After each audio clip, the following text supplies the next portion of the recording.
Cloudera provides a sandbox environment that we can use as a data source within SAP Lumira to explore big data. In this example, we'll download the Sandbox from the Cloudera website and configure it for use with SAP Lumira. We need to download the appropriate version of the Sandbox that matches the drivers available in SAP Lumira.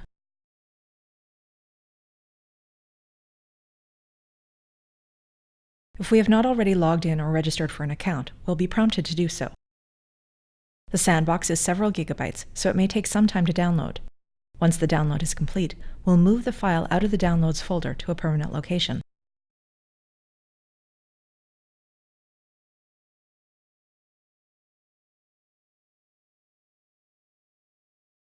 Once the file is in its permanent location, the Sandbox needs to be imported as a new virtual machine into the directory of our desired virtualization tool, in this case, VMware Player.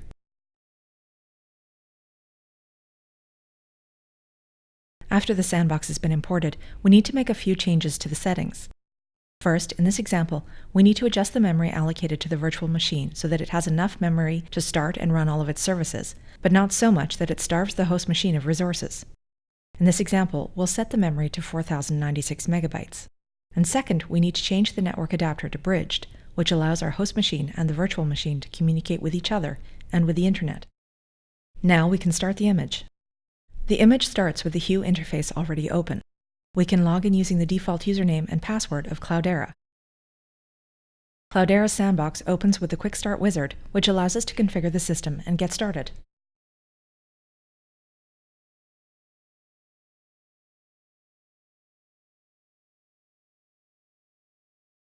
Now that the Sandbox is running, the next step is to set up our data. In this example, we'll build a table for on-time flight statistics based on a CSV file with a large quantity of data.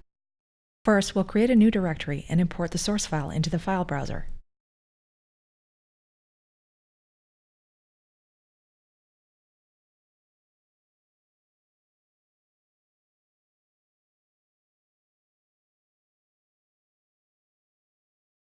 The folder containing the datasets for this example have already been added to the image by dragging them from a local machine onto the desktop for the image.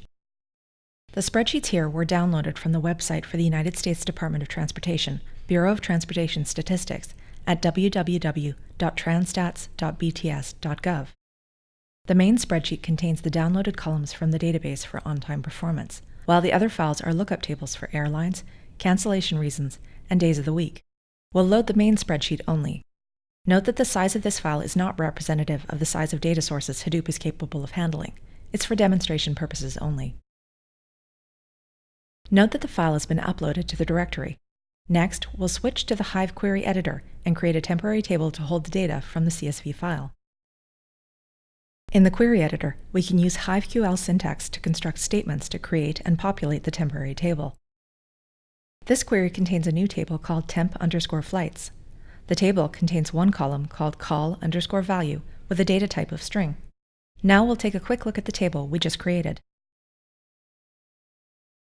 Note that the table contains one column and no data. Next, we'll populate the temporary table. This query loads the data from the main CSV file, identified by name and location in the file browser, and overwrites any data that may exist in the temporary table. Now we'll take a quick look at the data in the temporary table. Note that the contents of the CSV file has been loaded into the single column for the table. Note that when a file is used to create a table, the file itself is consumed in the process. We'll take a quick look in the file browser to confirm. The file is no longer available. The next step is to create a table with individual columns for the data we want, into which we can parse the comma-separated values from the temporary table.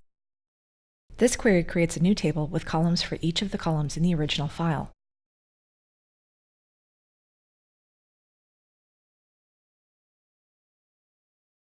Now we'll review the table we just created.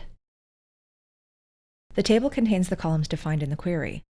Now that the table has been created, we can parse the data from the temporary table and load it into the new table. The reg_exp_extract command lets us parse pieces of data out of the string of comma-separated values in the temporary table. The syntax defines where the breaks happen and in which column to place the extracted value. We'll check the final results for the table. Finally, we need to find out the address for the sandbox and clear the cached metadata so that our new table is visible when we create a connection in SAP Lumira. Note the address for the image.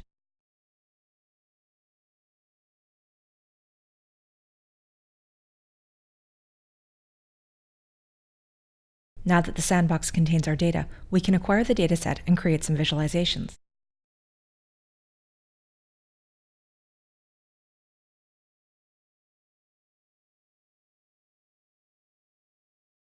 This connection type supports Apache Hadoop Hive and Cloudera Impala JDBC database access drivers. We'll use the default Cloudera driver and enter our connection information. The host is the unique IP address generated when we started the image, while the port number for this installation is 21050. The username is Cloudera.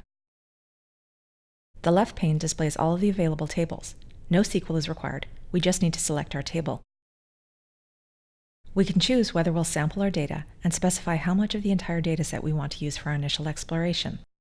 This lets us work on a smaller dataset locally to define the tasks required to cleanse the data and gain insights using a manageable number of records. These data transformations can then be applied to the full Hadoop cluster. Now we'll check the sample data and then acquire the dataset. A sample dataset is generated for the table.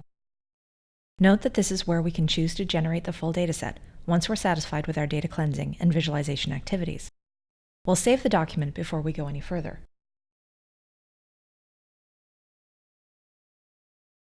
We can make some simple changes to the dataset, such as converting dimensions to measures and vice versa. For example, in this dataset, the numeric airline ID and flight number columns have been turned into measures, although they're not actually relevant.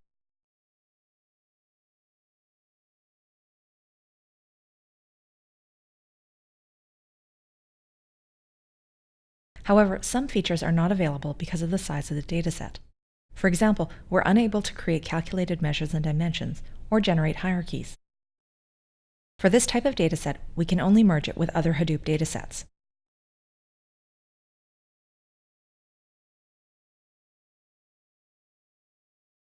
However, we can blend the data between this and other non-Hadoop datasets. In this example, we'll create a visualization to show the total number of cancellations in our dataset, broken down by cancellation code and description.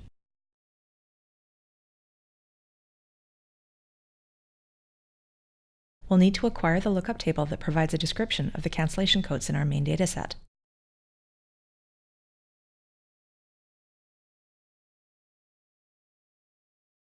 Once the lookup table is acquired, we can join it to the main dataset using the cancellation code column.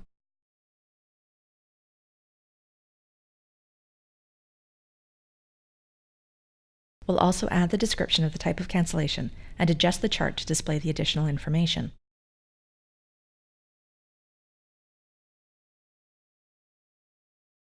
Note that we can now see the number of cancellations in our sample, broken down by type. To apply the same transformations and visualizations to the full dataset, we need to submit a job to Oozie, which is configured as part of the sandbox, and which can be managed within SAP Lumira. Keep in mind that if the dataset is very large, there may be too many data points to render in certain chart types, so it may be necessary to apply filters to key visualizations before generating the full dataset.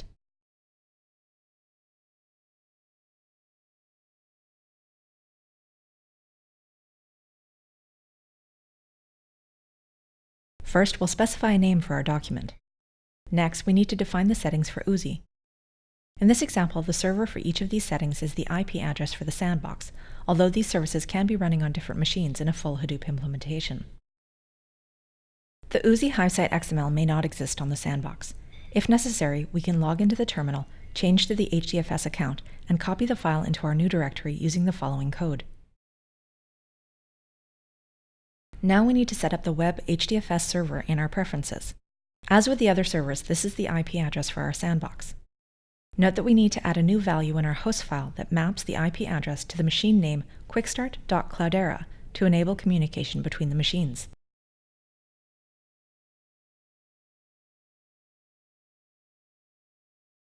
The port is 50070, the user is HDFS, and the output directory is /Lumira documents/.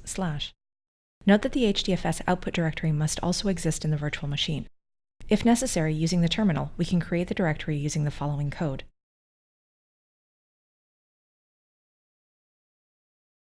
Now we can generate the full dataset.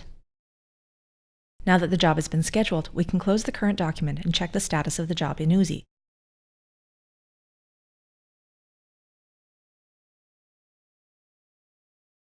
Note that the file is running. Once the job is complete, we can access the new document from here and see how the data transformations from our sample have been applied to the full dataset. The new document displays the same visualization, now with the larger numbers associated with the full dataset. For more details on how to prepare data, build visualizations, compose stories, and share content with other users, refer to the full list of SAP Lumira tutorials on the SCN. Visit the SAP Store to download SAP Lumira free today.